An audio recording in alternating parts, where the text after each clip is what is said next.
Ply, c'est une marque d'intemporel en lin, une marque en fait qui est faite pour être bonne pour la planète et pour les hommes, faite avec une matière première qui est écologique et locale et qui permet de faire travailler les savoir-faire français dans le lin, en fait, des savoir-faire qui sont en train de disparaître, avec un objectif de redévelopper la filière en proposant des produits qui sont très écologiques et fabriqués en France. Le lin est une matière qui est naturellement écologique et donc qui est devenue à la mode, parce que maintenant tout le monde parle d'éco-responsabilité, parce qu'en fait c'est une matière première qui pousse sans eau, donc en France, donc déjà localement, avec un bilan carbone qui est très très réduit, qui pousse sans eau, sans OGM et qui est zéro déchet.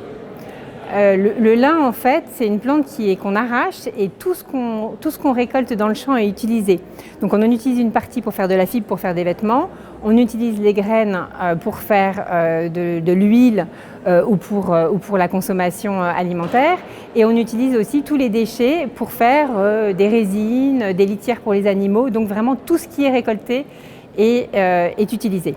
J'ai choisi le lin donc en tant que matière éco-responsable parce que j'avais eu une prise de conscience, un changement dans ma consommation personnelle il y a une bonne dizaine d'années, en fait, en voyant toutes les délocalisations dans l'industrie et les enjeux liés au réchauffement climatique. En fait, je me suis mise à consommer local, donc les produits de saison pour la nourriture, et essayer de trouver des vêtements fabriqués avec des matières premières traçables et qui ne venait pas de l'autre bout du monde. Et en fait, le lin, c'est devenu une évidence parce que c'était une matière première française.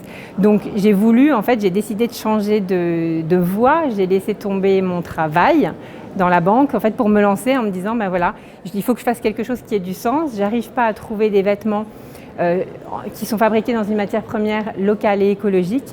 Donc, il faut que je me lance et je vais me lancer dans cette aventure-là, l'aventure du lin, et proposer donc des vêtements intemporels et simples pour inciter les gens à consommer moins et mieux et remplacer leurs t-shirts en coton par des t-shirts en lin durables, compostables et fabriqués en France. Je suis très contente d'avoir lancé ma marque parce que je suis intégrée à une filière qui est très exigeante mais qui est très riche, avec une vraie communauté, en fait, avec des gens qui travaillent une matière qu'ils aiment. Donc c'est vraiment, il y a une vraie entraide et on travaille tous dans le même but. Donc ça, c'est très très enrichissant, mais c'est une matière qui est très difficile à travailler, ce qui est chouette parce que ça crée des challenges, mais qui est difficile au quotidien. Et c'est aussi très difficile de se faire connaître, de développer. Et sachant que j'ai choisi l'éco-responsabilité et la fabrication française. Donc j'ai des produits qui me reviennent chers, donc qui sont difficiles à vendre parce qu'il faut réussir en fait à séduire le consommateur vous achetez un produit non seulement parce qu'il est éco-responsable, mais parce qu'il est fabriqué localement, donc vous encouragez des développements, des emplois et le redéveloppement d'une filière. Mais c'est une super aventure. En fait, la communication, c'est la base. En fait, c'est ce qui fait que la marque peut continuer à exister.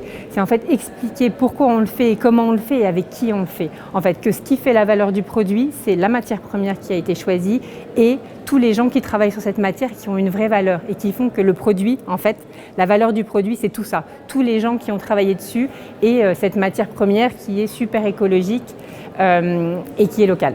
De plus en plus d'entreprises ont une démarche éco-responsable. Alors beaucoup de gens qui se lancent, en fait, d'entrepreneurs comme moi, ont cette vraie démarche qui est ancrée au fond d'eux, vraiment des valeurs, des convictions qui les font se lancer. Les grandes entreprises arrivent petit à petit sur l'éco-responsabilité. Je ne suis pas sûre que ce soit tant par conviction que par nécessité pour s'adapter au marché. Et pour dire, en ayant une démarche éco-responsable sur quelques produits, en fait, pour être présent sur le marché de l'éco-responsabilité. Donc, il leur permet d'avoir une visibilité et une attractivité différente auprès d'une population qui commence à changer, chez les jeunes au moins. Mais je ne pense pas aujourd'hui que sur les grosses entreprises, ce soit vraiment une démarche globale parce qu'il y a un vrai souci de rentabilité. Et quand on est sur le créneau de l'éco-responsabilité, on pense à l'environnement avant de penser à ses marges, en fait. Donc, c'est un modèle économique qui est complètement différent.